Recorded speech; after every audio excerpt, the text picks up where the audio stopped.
Assalamualaikum warahmatullahi wabarakatuh. Perkenalkan, nama saya Muhammad Taufandi Hamid Saman. Saya dari jurusan Psikologi Universitas Muhammad Warman.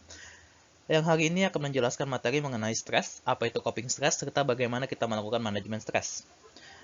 Program ini merupakan program KKN online saya, yaitu KKN online 46 di Merancang Hulu. Semoga setelah materi ini saya sebarkan atau saya berikan kepada Bapak, Ibu, dan saudara-saudari sekalian, kita dapat bisa mengelola stres kita menjadi lebih baik, menjadi manusia yang lebih sehat lagi secara fisikal dan juga mentally. Dan semoga materi ini bermanfaat dan bisa disebarkan ke keluarga, ke teman-teman, atau orang sekitar. Nah, pertama-tama, mari kita mulai. Apa itu stres? Stres adalah suatu perasaan yang dialami seseorang apabila menerima tekanan dari lingkungan. Tekanan itu bisa datang dari mana saja, seperti sekolah, lingkungan kerja, adanya penurunan hasil kerja, ataupun memenuhi harapan keluarga seperti perkawinan. Nah, stres dibagi menjadi dua hal. Ada stres negatif atau distress, dan stres positif atau eustress. Nah, stres negatif ini muncul, bisa dibilang stres negatif, bisa dibilang stres negatif ketika terdapat efek tertekan pada diri kita, yang memberikan efek tertekan. Contohnya ya, merasa tertekan itu seperti merasa terbebani atau merasa tidak nyaman. Nah, contoh-contohnya itu seperti perceraian, meninggalkan keluarga tercinta, meninggalnya keluarga tercinta, mengalami kebangkrutan, serta menjadi korban kekerasan. Ini saya beberapa contoh yang saya ambil. Untuk stres positif atau eustress, nah eustress ini kebalikannya, dia memberikan efek yang menyenangkan. Contoh, termotivasi atau menikmati tantangan, menjadi tertantang jadinya. Nah, salah satu contohnya adalah saat merencanakan pernikahan, menunggu pengumuman naik kelas, menunggu kehamilan sang istri, serta mau masuk universitas. Baik, kita lanjutkan. Situasi yang menekan. Situasi yang menekan itu seperti apa? Situasi yang menekan itu dipicu oleh tekanan batin, seperti masalah dalam keluarga, hubungan sosial, patah hati, tugas yang menumpuk, dan masalah keuangan. Nah, situasi yang menekan atau tekanan batin ini bisa dipicu juga oleh penyakit yang diderita seseorang. Contoh, ketika dokter memberitahukan kepada pasiennya kalau pasien ini setelah sakit berat dan perlu diopnam, pasien itu akan merasa stres, merasa tidak berguna lagi, tidak nyaman, dan merasa gusar, frustasi, merasa marah mereka. Dia akan frustasi, kesal, seperti itu. Baik, stres bisa dialami oleh siapa saja. Nah, stres itu bisa dialami oleh siapa saja, mau orang dewasa, remaja, atau anak-anak. Mungkin kalau kita lihat dari mata orang dewasa, stresnya orang remaja-remaja ini cukup biasa-biasa saja, akan tetapi kalau kita lihat dari umur mereka, stres yang dialami oleh remaja ini merupakan hal yang berat. Sehingga sebaiknya orang dewasa membantu remaja ini untuk kembali menjalankan kehariannya, tidak tertutup dalam keadaan stres dan tidak merasa stres lagi, dengan membantu berbicara, membantu menenangkan dirinya, atau menyenangkan hatinya, seperti itu. Nah, stres kan sudah diberitakan sebelumnya, bisa terjadi pada lingkungan rumah, tempat kerja, dan juga sekolah. Nah, stres yang terjadi pada anak-anak sekolah atau remaja itu ada beberapa aspek, seperti tekanan dari orang tua.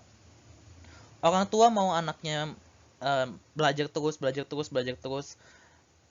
Nah, akan tetapi sebenarnya jika anak belajar dan bermain secara bersamaan atau konsisten, teratur, seimbang, mereka tidak akan stres. Akan tetapi jika orang tua selalu memaksanya untuk belajar, itu akan membuat seseorang menjadi lebih stres lagi, menjadi anak-anak itu lebih stres. Sehingga sebaiknya kita melakukan keseimbangan terhadap belajar dan juga mainnya. Kalau misalnya mainnya kebanyakan, mohon dikasih tahu untuk tetap belajar. Jika belajarnya kebanyakan, mohon diberikan anak untuk keluasan untuk main, seperti itu. Tekanan dari guru, jika anak di sekolah merasa kacau atau merasa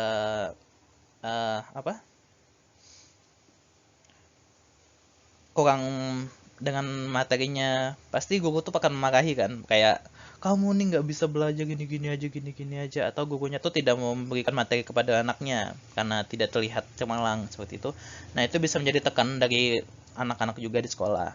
Selanjutnya, tekanan dari teman sebaya. Contoh, teman sebaya mendapatkan nilai lebih bagus daripada dia. Dia merasa tertekan dengan keadaan itu. Nah, itu bisa menjadi stres negatif dan juga bisa menjadi stres positif.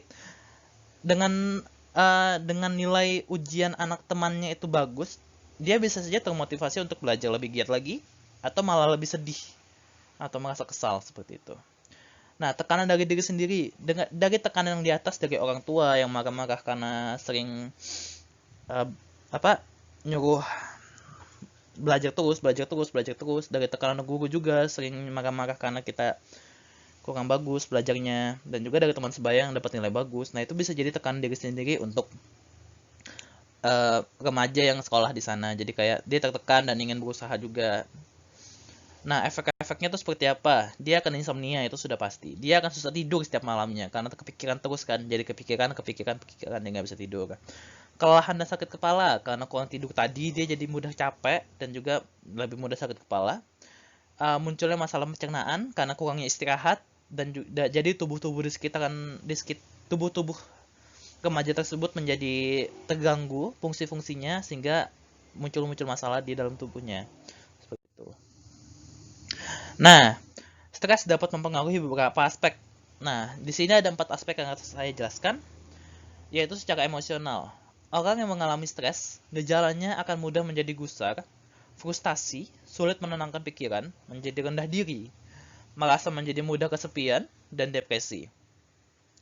Untuk gejala fisik, nah, bisa diingat, karena tekanan batin yang terjadi dalam seorang manusia, tubuh mereka juga akan merasakan efeknya. Seperti lemas, pusing, migrain, sakit kepala, gangguan pencernaan, jantung berdebar, serta gangguan tidur. Untuk gejala kognitif, untuk gejala kognitif atau pikiran.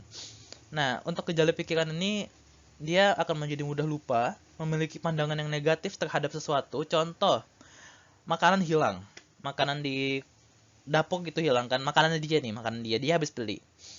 Terus dia pergi ke luar, makanan tuh hilang. Dia pasti akan mikir, oh ini pasti orang rumah ngambil makananku nih.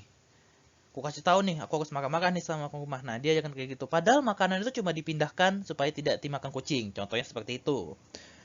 Selanjutnya adalah gejala perilaku.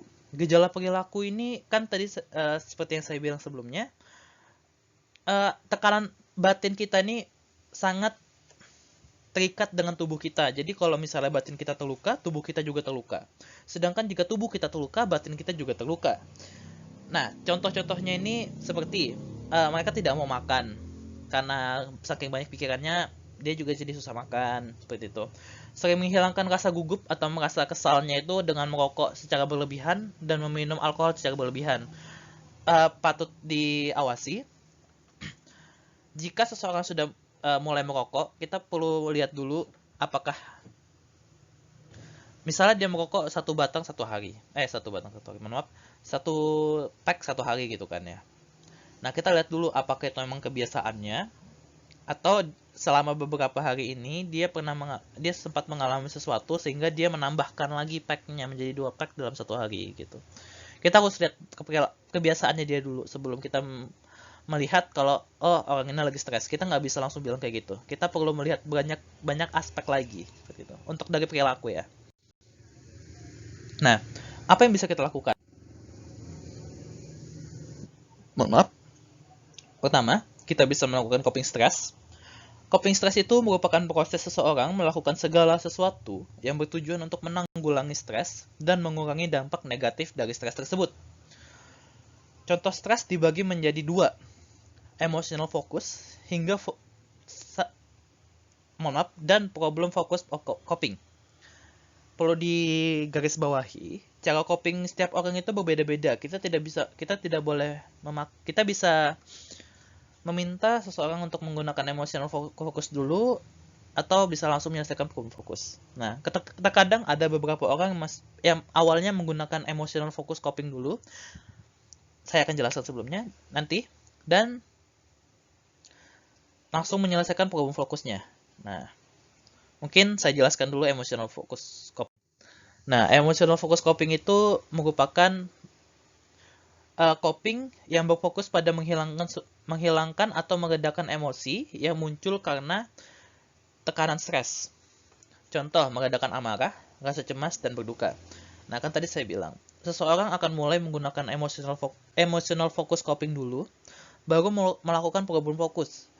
Nah, kenapa? Orang perlu merasa tenang dulu, merasa tenang dengan keadaannya, merasa tenang dengan dirinya dulu, supaya bisa menyelesaikan masalah-masalah yang terjadi dalam dirinya. Nah, yang kedua, nah, mohon maaf, sehingga kita mudah gitu loh, mudah menyelesaikan masalah. Ada juga orang yang langsung menggunakan problem focus coping. Saya jelaskan.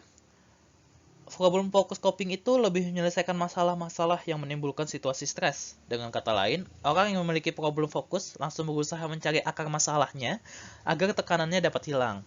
Nah, ada juga orang yang seperti ini, yang langsung menyelesaikan masalahnya tanpa menggunakan emosionalnya lagi. Jadi dia langsung ke titik masalahnya, tidak perlu kayak aku harus sedih dulu, aku harus marah dulu kepada orang lain, aku harus melampiaskan amarah ini. Tidak.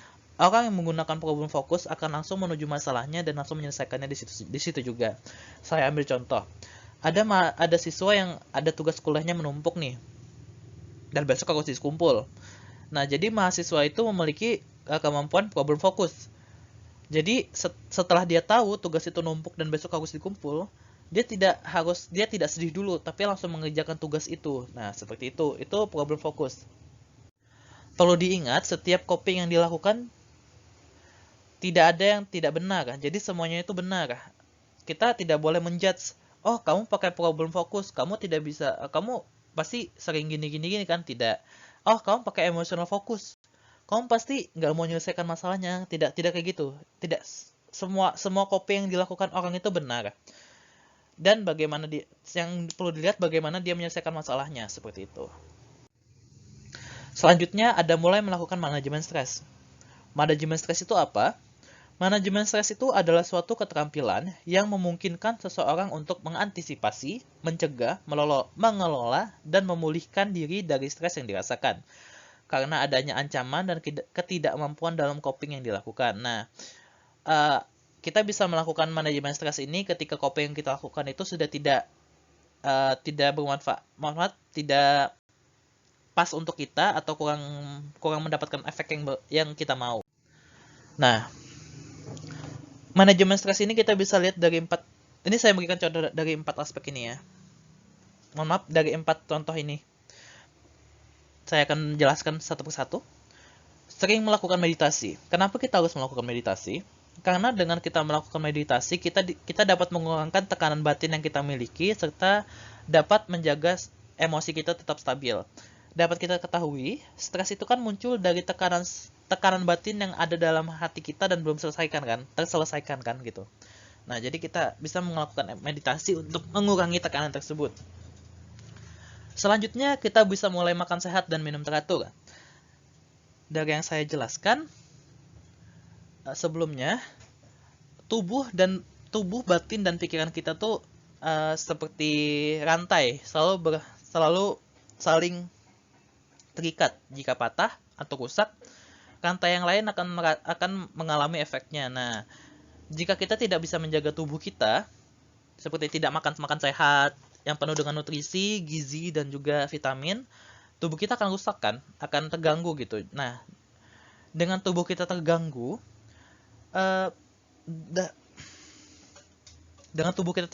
itu akan membuat pikiran kita juga kacau dan batin kita menjadi sakit, tertekan seperti itu.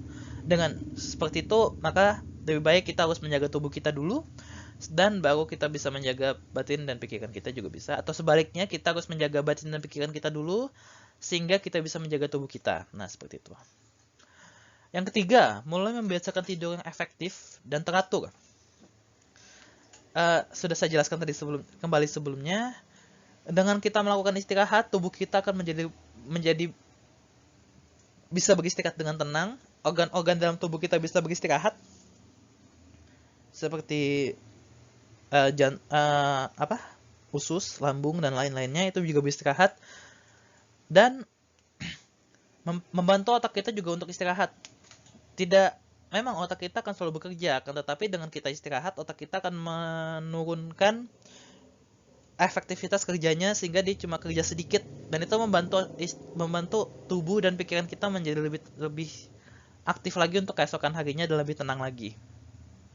Perlu diingat, tidur yang efektif itu minimal 6-8 jam. Oke. Yang keempat, melakukan hal yang menyenangkan hati serta bercerita kepada orang yang terdekat.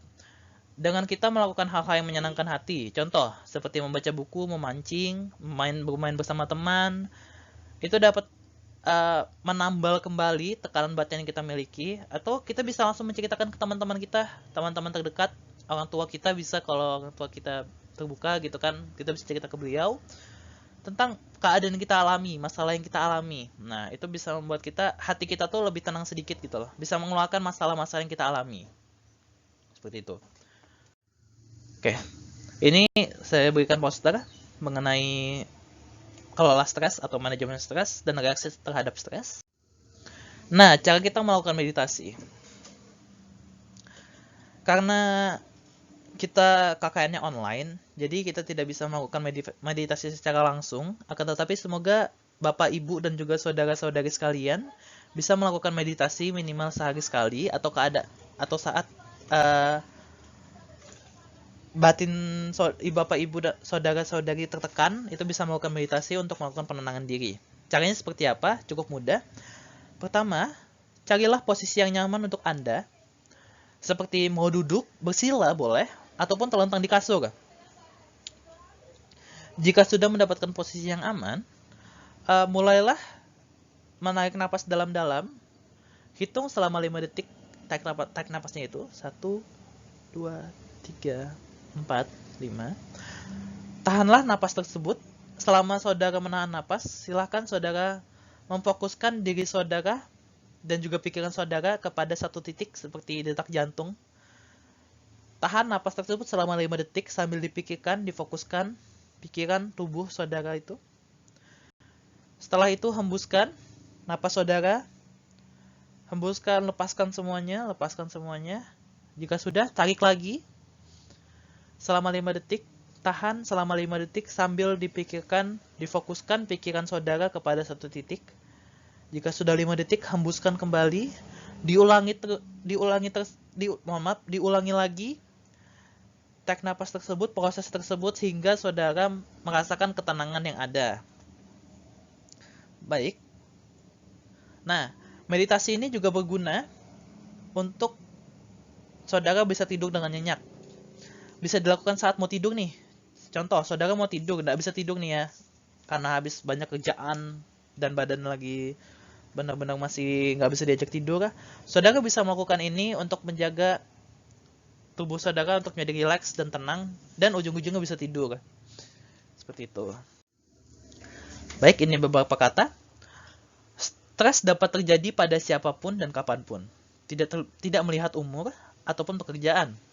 Sehingga diharapkan kita dapat mulai hidup sehat secara fisikal dan juga mentally, terutama setelah kita mengalami perubahan kehidupan kita karena COVID-19.